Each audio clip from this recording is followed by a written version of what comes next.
Le Grand Matin Sud Radio, 7h, 8h30, Patrick Roger. Et il est 7h46 Sud Radio vous explique que se passe-t-il sur le marché du logement. Nous sommes avec Thomas Lefebvre, directeur scientifique de Meilleur Agent. Bonjour. Bonjour.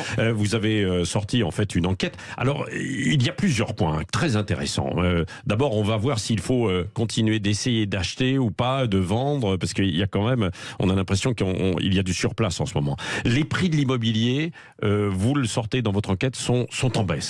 Exactement, on est vraiment rentré dans un nouveau monde avec les prix de l'immobilier qui commencent à baisser sur l'ensemble du territoire français. Les prix en France ont baissé de presque 1% sur les 12 derniers mois.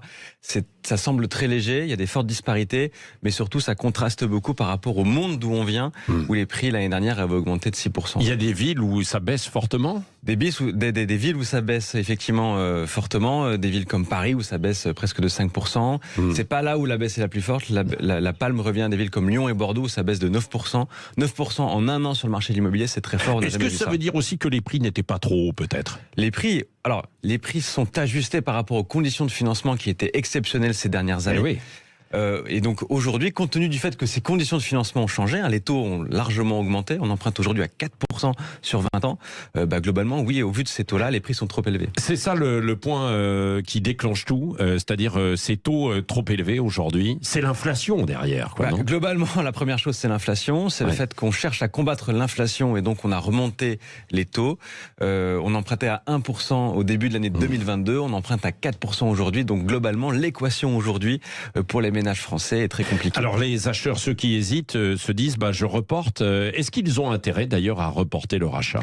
La réalité par rapport au monde d'où on vient, l'achat immobilier devient moins intéressant financièrement. Globalement aujourd'hui, pour que ça soit intéressant pour les acheteurs, il faut rester dans son logement 12 ans en moyenne en France. 12 ans. 12 ans. Ça veut dire que si on prévoit de changer de logement avant 12 ans, c'est plus intéressant de rester locataire que d'être propriétaire. On gagnera plus d'argent à rester locataire. Sur le long terme, c'est toujours intéressant d'être propriétaire. Bah oui, c'est ce que l'on dit, quoi. Mais c'est là que le bas blesse. Aujourd'hui, cette durée de rentabilité, ce seuil, on l'atteint au bout de 12 ans. Mais alors qu'avant, on les l'atteignait au bout de 3 loyers, ans. est-ce que si dans le même temps les loyers augmentent trop ? Non, ça va. Il y a des augmentations mesurées alors des loyers, c'est ça ? En France, la réalité, c'est que les loyers, ça reste quand même pas mal contrôlé. Ouais. Mais les loyers augmentent. C'est un peu le jeu des vases communicants en ce moment, puisque les primo-accédants ont du mal à rentrer sur le marché, restent locataires, libèrent pas leur logement. Donc on a une certaine pénurie sur l'offre locative et des loyers qui augmentent, voire même un peu plus cette année que l'année précédente. Oui, alors il y a des villes, effectivement, c'est extrêmement difficile de trouver à la location.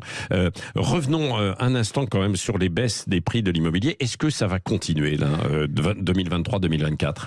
Ça va continuer. On prévoit une baisse des prix de l'ordre de 4% sur les 12 prochains mois et ça devrait se poursuivre au-delà de 2024 parce que la marche qu'il y a entre le pouvoir d'achat que les Français avaient, pouvoir d'achat immobilier que les Français avaient il y a 1 an et demi par rapport à aujourd'hui est de l'ordre de 20%. Les prix vont pas baisser d'un coup de 20%. Et donc globalement, c'est pour ça que ce cycle est amené à perdurer effectivement au-delà des 12 prochains mois. Oui, avec des conséquences, quoi. C'est-à-dire que aujourd'hui, les agences immobilières qui sont dans le rouge pour certaines, qui ont du mal. C'est tout le secteur. On va vers une crise du logement en général en France ou pas ? D'une certaine manière, le changement est extrêmement violent.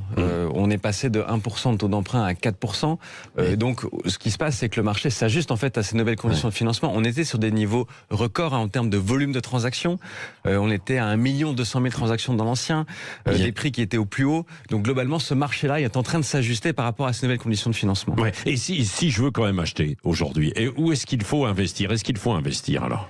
Vous pouvez investir, mais la réalité c'est que pour acheter votre résidence principale aujourd'hui, il faut que vous ayez en tête cette durée de rentabilité. Il faut rester dans votre logement un certain moment effectivement pour rentabiliser ça. C'est le conseil que je peux vous donner. Est-ce qu'il y a possibilité de négocier quand même avec les banques pour avoir moins de 4% là ? Comment faire ? Parce que c'est un peu le nerf de la guerre, quoi. J'ai l'impression. L'autre conseil, c'est surtout de négocier en fait les prix qui sont aujourd'hui en fait ajustés sur un marché qui n'est plus le même. Donc le conseil, c'est plutôt de négocier les prix aujourd'hui à l'achat et de prendre son taux à 4%, puisque ça c'est à date et potentiellement de le renégocier dans quelques années quand les taux rebaisseront. Oui. Est-ce que, dernière question avec vous, Thomas Lefebvre, c'est vrai qu'il y a aussi les normes aujourd'hui pour les passoires énergétiques, dites passoires énergétiques. C'est pas toujours le cas, hein. C'est un peu compliqué sur ce marché du diagnostic. Les classements en F, en G, ça ralentit justement, ça gèle un peu le marché. Il y a moins de logements sur le marché. Les passoires énergétiques en France, c'est 5 millions de logements. Ouais. Il y a des nouvelles règles du jeu, effectivement, pour contribuer à la rénovation de ces passoires énergétiques. Globalement, les acheteurs l'ont bien compris.